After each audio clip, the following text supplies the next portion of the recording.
I got called out on this 2010 Escalade. Do I need to say anything more than that? So the problem with this car is that they can't seem to communicate with it. They got all the lights on, gauges doing whatever they want, chimes coming on and off on this thing. Numerous problems with it. So the very first thing that I wanted to do was they tried to retrieve codes, and of course there's no communication, just like they said. So hooked up our breakout box with everything there, and here's our CAN data line. So CAN data lines, look at that voltage. 14 volts on one side and then 14 volts on the other side. So shorting the power? Yes, shorting the power. First thought that should be in your mind. Alright, so I pulled up a wiring diagram. Now, logical attack, right? Just like a European car, you look for the water. Well, what's on the outside of the car and something that's easy to get to and something that's in a bad spot? So on these cars, what do we have? We have data link resistor that's over there on the rear chassis member, but that doesn't get any voltage to it, so where would it be getting 12 volts from? That's out of my loop. The ECM, well, the car runs. Truck is actually running. It, taps away, but it is running, so that's out of my question. Trailer brake control module, interior of the car. We have our electronic suspension control module, that's a possibility. Electronic brake control module on the frame rail, that's a possibility. Transfer case shift control module is on the inside of the dash, so I'm not going to look there. Not yet, at least. And body control module inside the car. Pretty much everything else is inside the car. So, start with something easy. Come right over here into the corner. Suspension control module.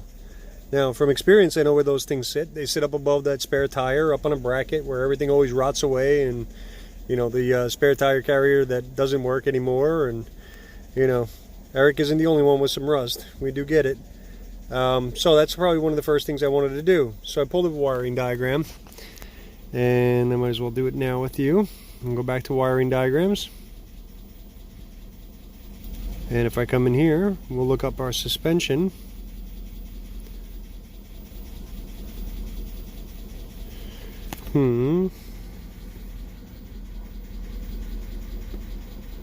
You have to give me a moment here because I'm not familiar with how they're going to word it here. Is it electronic suspension control? Did I miss it? Electronic suspension, there it is.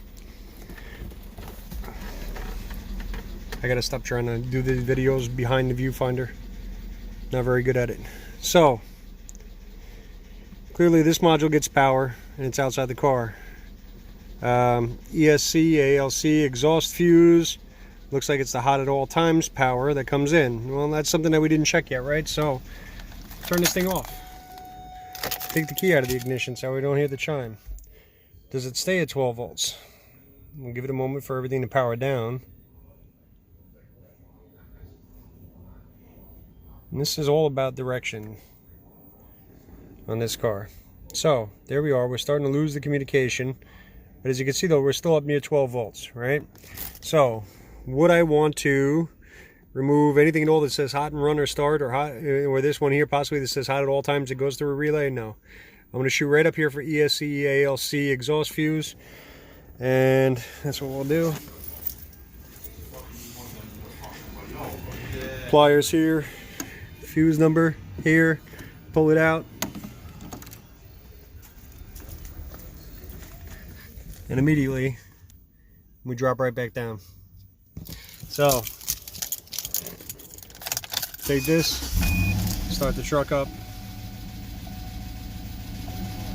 No jumping gauges, none of that nonsense. Let's come back in here.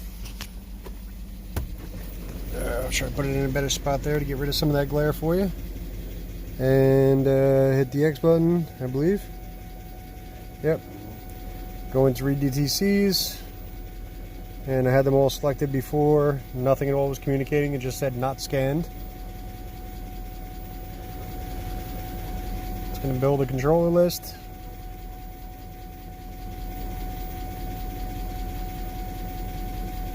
Sorry about the chiming, guys, but oil pressure low, stop engine. I'm being told that that's what this truck originally had anyway. 23 DTCs found, I'm sure. Oh, nice thing about that Bosch, even though it's still scanning, we can do that.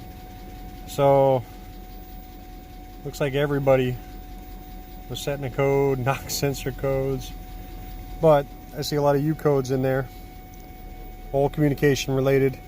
And the most important thing is they talk now. Body control module, lost communication, battery below threshold, that I believe. Let's go up with that. And so transmission's all there. Suspension control module's not there. Actually, this truck doesn't even have a trailer brake module now that I look at it. So that wouldn't have even been an option. But bottom line, you go for what's easy, right? You know, or as my buddy Brandon says, they're the low-hanging fruits. So there it is. It's back. Communication's back. These things are inherently noisy. So if you bring it down to even 5 volts and 5 volts here, guys try to fix this all the time. Listen, don't kill yourself. We still have a bad module that's on there. The noise, though, these things are inherently noisy. But that's what CAN is made for. CAN is made with 2 resistors that will oppose, or let me see if we rephrase that there. 2 resistors on the line, and they oppose each other to create a mirror type effect and cancel out some of the noise. Just make sure that that's good. 1.5, almost up to 2.5. See, there's still a problem back there with that module. That module would have to get disconnected. To do that, of course, I got to bring down the spare tire, and the spare tire isn't going to come down. So, but anyhow, the idea there is a diagnostic approach. These are the kind of things that you want to do. Make your life easy. It's a communication problem. Okay, great. But how can I cut that time down? I mean, looking around on the inside of the truck, the person maintains it. No water leaks, no smell of mildew or anything inside the truck. Cut down your work time. Think about it. Walk up to the car, have an idea, and just start thinking about what it could possibly be before you get too deep into it and have the scope hooked up and then try to follow out digging for splice packs. There is always a time for that.